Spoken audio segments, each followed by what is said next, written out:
BA ಎರಡನೇ semester ಎಲ್ಲ ವಿದ್ಯಾರ್ಥಿಗಳಿಗೆ ಈ ಒಂದು ವಿಡಿಯೋಗೆ ಪ್ರೀತಿಯ ಸ್ವಾಗತ. ಇವತ್ತಿನ ಒಂದು ವಿಡಿಯೋದಲ್ಲಿ ನಾವು BA ಎರಡನೇ ಸೆಮಿಸ್ಟರ್ ಕನ್ನಡ ವಿಷಯದ ಘಟಕ 2 ಆಧುನಿಕತೆ. ಈ ಘಟಕ 2 ಆಧುನಿಕತೆಯಲ್ಲಿ ಅಧ್ಯಾಯ 5 ನ್ಯಾನೋ ತಂತ್ರಜ್ಞಾನ JR ಲಕ್ಷ್ಮಣರಾವ್ ಬರೆದಿರ್ತಕ್ಕಂತಹ ಈ ನ್ಯಾನೋ ತಂತ್ರಜ್ಞಾನದ ಅಧ್ಯಾಯದ ಭಾಗ 2 ವಿಡಿಯೋ ಇದಾಗಿದೆ. ಈಗಾಗಲೇ ಭಾಗ 1 ವಿಡಿಯೋದಲ್ಲಿ ಈ ಅಧ್ಯಾಯದ ಟಿಪ್ಪಣಿ ಭಾಗ ಮತ್ತು ಪ್ರಬಂಧ ಮಾದರಿಯ ಪ್ರಶ್ನೋತ್ತರಗಳನ್ನು ಆ ಕ್ಲಾಸ್ನಲ್ಲಿ ಚರ್ಚೆ ಮಾಡಲಾಗಿದೆ. ಇವತ್ತಿನ ಕ್ಲಾಸ್ನಲ್ಲಿ ಕಂಟಿನ್ಯೂ ಪಾರ್ಟ್ ಆಗಿ ಟಿಪ್ಪಣಿ ಭಾಗ, ಸಂದರ್ಭ ಸ್ಪಷ್ಟೀಕರಣ, ಒಂದು ವಾಕ್ಯದ ಪ್ರಶ್ನೋತ್ತರಗಳನ್ನು ಈಗಿನ ಕ್ಲಾಸ್ನಲ್ಲಿ ಡಿಸ್ಕಷನ್ ಮಾಡೋಣ ಅಂತ ಹೇಳ್ತಾ ಇವತ್ತಿನ ಕ್ಲಾಸ್ನ ಸ್ಟಾರ್ಟ್ ಮಾಡೋಣ ಬನ್ನಿ. ಮೊದಲಿಗೆ ಟಿಪ್ಪಣಿಗಳು. ನ್ಯಾನೋ ತಂತ್ರಜ್ಞಾನ. ನ್ಯಾನೋ ತಂತ್ರಜ್ಞಾನ JR ಲಕ್ಷ್ಮಣರಾವ್ ಅವರ ಒಂದು ಮಹತ್ವದ ವೈಜ್ಞಾನಿಕ ಲೇಖನ.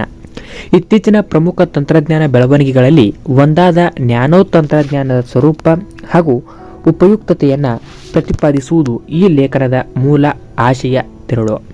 ವಿಜ್ಞಾನ ಮತ್ತು ತಂತ್ರಜ್ಞಾನಗಳಲ್ಲಾದ ಇತ್ತೀಚಿನ ಬೆಳವಣಿಗೆಯ ಪ್ರಸ್ತಾಪ ಬಂದಾಗ ನ್ಯಾನೋ ತಂತ್ರಜ್ಞಾನ ಹೆಚ್ಚು ಪ್ರಚುರತೆಯನ್ನು ಪಡೆದ ತಂತ್ರಜ್ಞಾನವಾಗಿರುವುದು ಸುವ್ಯಕ್ತ. ವಾಸ್ತವವಾಗಿ ನ್ಯಾನೋ ಎನ್ನುವುದು ವಿಜ್ಞಾನದ ಪರಿಭಾಷೆಯಲ್ಲಿ ಹೇಳುವುದಾದರೆ ಮೀಟರ್ನ ಬಿಲಿಯನ್ನಲ್ಲಿ ಒಂದು ಭಾಗ ಅಥವಾ ಮೈಕ್ರಾನ್ನ 1000 ಭಾಗ. ದಿನ ಬಳಕೆಯ ಯಾವುದೇ ವಸ್ತುವಿನ ಒಂದು ಕಣ ಕೆಲವು ನ್ಯಾನೋ ಮೀಟರ್ನಿಂದ 100 ನ್ಯಾನೋಮೀಟರ್ಗಳ ವ್ಯಾಪ್ತಿಯಲ್ಲಿದ್ದರೆ ಅದನ್ನು ನ್ಯಾನೋ ಕಣ ಎಂದು ಕರೆಯಲಾಗುತ್ತದೆ. ವಸ್ತುಗಳ ಗಾತ್ರ ಅಷ್ಟು ಕಡಿಮೆಯಾದಾಗ ಆ ವಸ್ತುವಿನ ಗುಣಲಕ್ಷಣಗಳು ಗಮನಾರ್ಹವಾಗಿ ಬದಲಾಗುತ್ತವೆ. ಅಂಥ ಬದಲಾವಣೆಗಳನ್ನು ನಮ್ಮ ಅವಶ್ಯಕತೆಗಳಿಗೆ ಅನುಸಾರವಾಗಿ ಉಪಯೋಗಿಸಿಕೊಳ್ಳುವ ವಿಧಿವಿಧಾನಗಳೇ ನ್ಯಾನೋ ತಂತ್ರಜ್ಞಾನ. ಕನ್ನಡಕಗಳ ಪ್ಲಾಸ್ಟಿಕ್ ಲೈನ್ಸ್, ರೈಲು ಬಂಡಿಗಳ ಒಳ ಹೊರಮೈ ಸ್ವಚ್ಛತೆ, ಮೋಟಾರ್ ವಾಹನಗಳ ಇಂಜಿನ್ ತಯಾರಿಕೆ, ಹೀಗೆ ನಾನಾ ಕ್ಷೇತ್ರಗಳನ್ನು ಈ ನ್ಯಾನೋ ತಂತ್ರಜ್ಞಾನ ಆವರಿಸಿದೆ. ಅಲ್ಲದೆ ಈ ತಂತ್ರಜ್ಞಾನದಿಂದ ಕಾಗದಗಳನ್ನು ತಯಾರಿಸಬಹುದು. ಆದ್ದರಿಂದ ಕಾಗದಕ್ಕಾಗಿ ನಾವು ಗಿಡಗಳನ್ನು ಕಡಿಯಬೇಕಾಗಿಲ್ಲ. ಎಲ್ಲ ಆಹಾರ ಪದಾರ್ಥಗಳನ್ನು ಕೃತಕವಾಗಿ ತಯಾರಿಸಬಹುದಾದ್ದರಿಂದ ಕ್ಷಾಮ ಡಾಮರ್ಗಳನ್ನು ದೂರೀಕರಿಸಬಹುದು. ಇನ್ನೂ ಹಲವಾರು ಕ್ಷೇತ್ರಗಳಿಗೆ ಇದರ ಪ್ರಯೋಜನವಿದೆ ಎಂಬುದು ಇಷ್ಟು ಈ ನ್ಯಾನೋ ತಂತ್ರಜ್ಞಾನದ ಟಿಪ್ಪಣಿಯ ಪ್ರಶ್ನೆಗೆ ಉತ್ತರವಾಗಿತ್ತು. ಮುಂದುವರಿದು ಸಂದರ್ಭದೊಡನೆ ಸ್ಪಷ್ಟೀಕರಣದ ಪ್ರಶ್ನೋತ್ತರಗಳನ್ನು ನೋಡಿದರೆ ಪ್ರಶ್ನೆ ನಂಬರ್ 1, ದುರದೃಷ್ಟವಶಾತ್ ಪಿಂಗಾಣಿ ಪಾತ್ರೆಗಳು ಬಂಧುರವಲ್ಲ. ಸಂದರ್ಭ. ಪ್ರಸ್ತುತ ವಾಕ್ಯವನ್ನು JR ಲಕ್ಷ್ಮಣರಾವ್ ಅವರು ನ್ಯಾನೋ ತಂತ್ರಜ್ಞಾನ ಲೇಖನದಿಂದ ಆಯ್ದುಕೊಳ್ಳಲಾಗಿದೆ.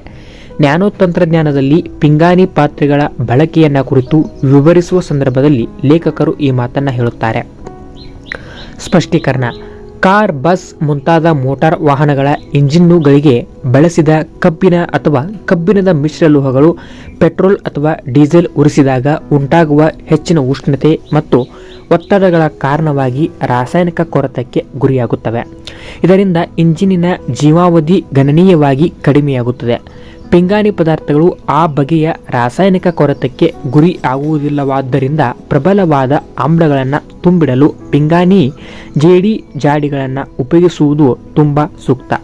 ಮೋಟಾರ್ ವಾಹನಗಳ ಇಂಜಿನ್ಗಳನ್ನು ಪಿಂಗಾಣಿ ಜೇಡಿಯಂಥ ಪದಾರ್ಥಗಳಿಂದ ತಯಾರಿಸಿದರೆ ಅವು ರಾಸಾಯನಿಕ ಕೊರತೆಗೆ ಗುರಿಯಾಗುವುದಿಲ್ಲವಾದ್ದರಿಂದ ಅವುಗಳನ್ನು ದೀರ್ಘಕಾಲ ಬಳಸಬಹುದು. ಆದರೆ ದುರದೃಷ್ಟವಶಾತ್ ಪಿಂಗಾಣಿ ಪದಾರ್ಥಗಳು ಬಂಧುರವಲ್ಲ, ಅಂದರೆ ಅವುಗಳಿಗೆ ಏಟು ಬಿದ್ದರೆ ಅವು ಒಡೆಯುತ್ತವೆ.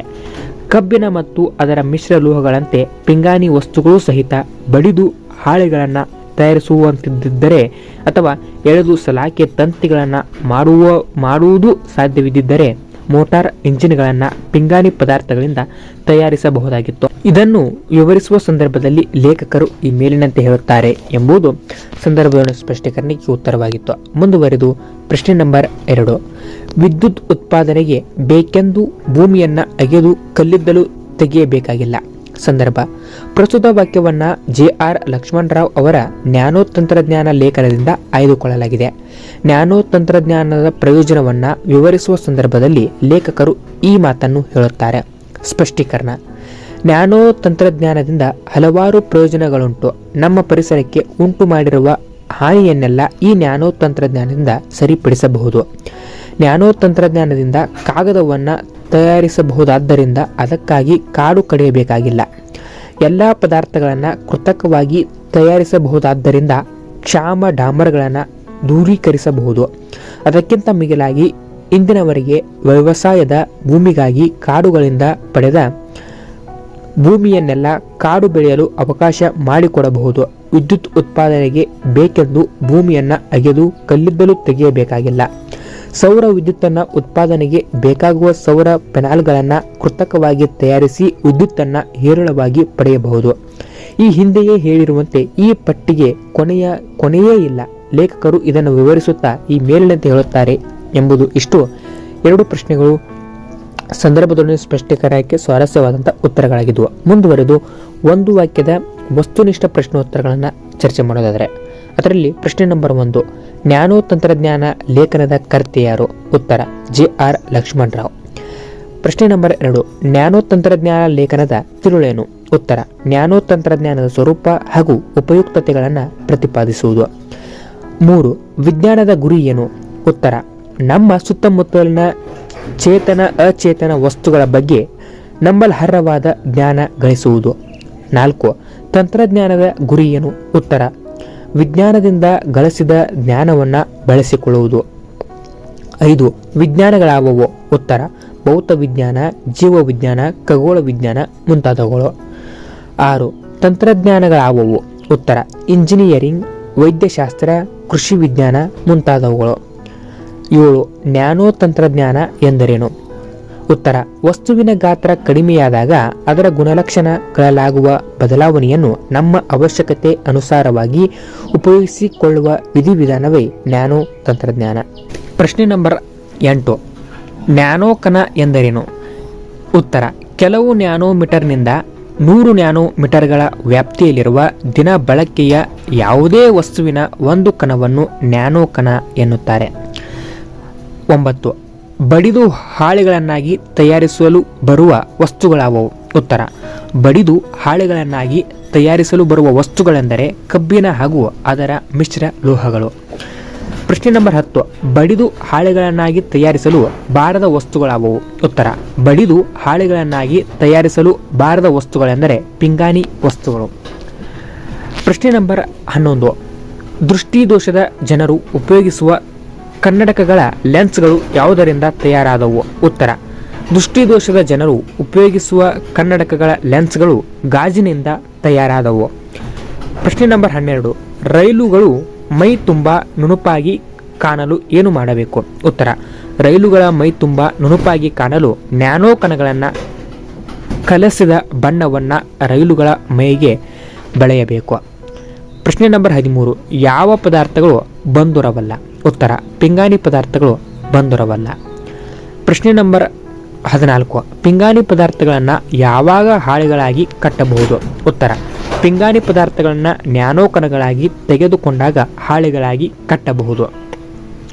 ಪ್ರಶ್ನೆ ನಂಬರ್ 15, ನಮಗಿಷ್ಟ ಬಂದ ಪದಾರ್ಥವನ್ನು ಸೃಷ್ಟಿಸಬಲ್ಲ ಯಂತ್ರ ಯಾವುದು? ಉತ್ತರ ನಮಗಿಷ್ಟ ಬಂದ ಪದಾರ್ಥವನ್ನು ಸೃಷ್ಟಿಸಬಲ್ಲ ಯಂತ್ರ ಸಂಯೋಜಕ ಯಂತ್ರ. ಪ್ರಶ್ನೆ ನಂಬರ್ 16, ಕಾಗದಕ್ಕಾಗಿ ಕಾಡು ಕಡಿಯಬೇಕಾಗಿಲ್ಲ, ಏಕೆ? ಉತ್ತರ ನ್ಯಾನೋ ತಂತ್ರಜ್ಞಾನದಿಂದ ಕಾಗದವನ್ನು ತಯಾರಿಸಬಹುದಾದ್ದರಿಂದ ಅದಕ್ಕಾಗಿ ಕಾಡು ಕಡಿಯಬೇಕಾಗಿಲ್ಲ. ಪ್ರಶ್ನೆ ನಂಬರ್ 17, ಎಲ್ಲ ಪದಾರ್ಥಗಳನ್ನು ಕೃತಕವಾಗಿ ಯಾವುದರಿಂದ ತಯಾರಿಸಲು ಬಹುದು? ಉತ್ತರ ಎಲ್ಲ ಪದಾರ್ಥಗಳನ್ನು ಕೃತಕವಾಗಿ ನ್ಯಾನೋ ತಂತ್ರಜ್ಞಾನದಿಂದ ತಯಾರಿಸಬಹುದು.